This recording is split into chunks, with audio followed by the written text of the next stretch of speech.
we was talking about what self-esteem. So I was like, wait a minute, it's a good conversation. Let me go ahead and get this on recorded. Wait a minute. Now, what did you say about self-esteem? Self-esteem is self-esteem is how you view yourself.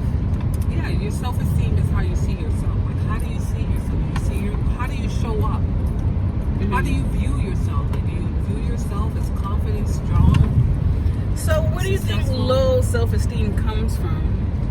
I think it's generational. You think it's generational? Yeah, it's got to be generational. Why do so many people have low self-esteem?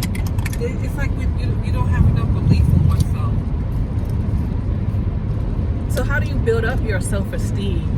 Love yourself. You have to love yourself. You have to tell yourself the positive affirmation. Mm-hmm. I am beautiful. You have to affirm yourself. You can't wait. I think what people messed up, we wait for validation from other people when we should be validating ourselves. Okay. Instead of waiting for somebody to validate you and say, hey, you did a good job, and give you a pat on the back, we have to say to ourselves, you really did a good job, and stop being so hard and so critical and so, we beat our own self up daily. So why do you think so many people need validation? Like, why do we need it? It makes us feel good. Yeah. It's how you make yourself feel. So I think what it is, self-esteem is about really tapping in and making yourself feel good. Learning how to make yourself feel good and not waiting for others to make you feel good. You have to learn that yourself. Like, you can't tell, you can't tell someone, tell you you're beautiful. You should already know that you're beautiful. You don't have to tell someone. Someone has to tell you that you're beautiful. You should already know that. So why do kids at a young age have low self-esteem, even when they are already being given how do we break it? That's yeah. How do we end this curse? Because I think it's in our DNA. Because so how do you break the generational curses? We have to shift it. Just like, okay, teenage mothers. Mm-hmm. If your mom had you early, then you had your kids early. Somebody has to break the curse. So who's willing to step up to do the how work? Do you break the curse? Acknowledging it. Being aware. Some people are not even aware that they have low self-esteem and low confidence. So once you're aware, you acknowledge it, so you go to work. That's the only. But how would you do that for little kids when you're always praising them and telling them, and you have them do affirmations, you're praising them, you're always telling them how worthy they are? Repetition. Repetition is the mother, the father, and the Holy Spirit. Repetition. You have to keep on doing it until it's embedded into their subconscious mind. You have to program them early. Yeah. Because something that you do over and over, it comes automatic. Like when you get in the car, when we first started driving, we didn't know how to drive. Mm-hmm. But now we're pro. We can get in the car and drive without even really thinking about it. I hate driving. Well, I'm just using that as an example. But you get where I'm going with repetition. Yeah. So you train them off early. Even if they sway, they always come back because that program is there. And that's how you break the generational curse, repetition. Just same thing with teenage pregnancy and people living in poverty. Somebody has to break it. Are you going to be the one that break it? Are you going to be the one like, you know what, I'm going to take my family out of poverty? Are you going to make that decision to do it? And then you have to go to work. Now, the work is not easy. That's the problem. People give up. They don't want to do the work because it's not easy.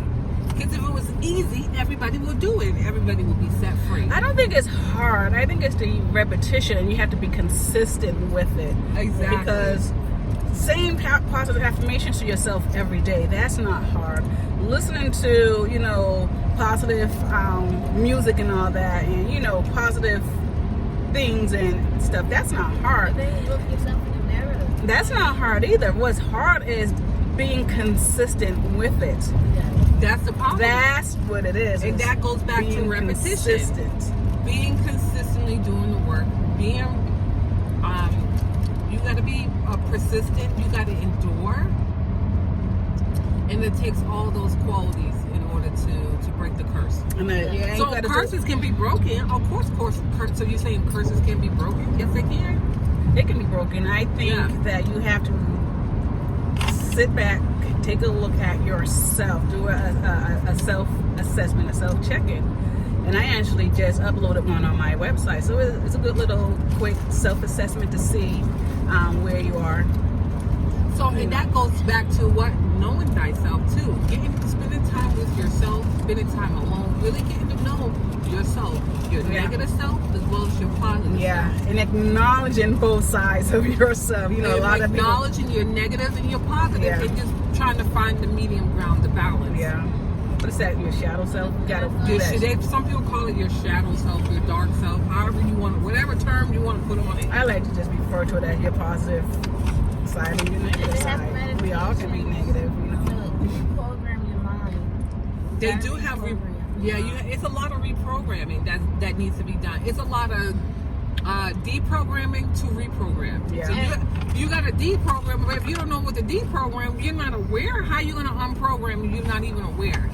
So that's what the stand when you don't love yourself and you don't love others. Yeah, you can definitely tell the people that's like so negative, you know, it's not you, it's them. But okay, hold on. Let me give you some water.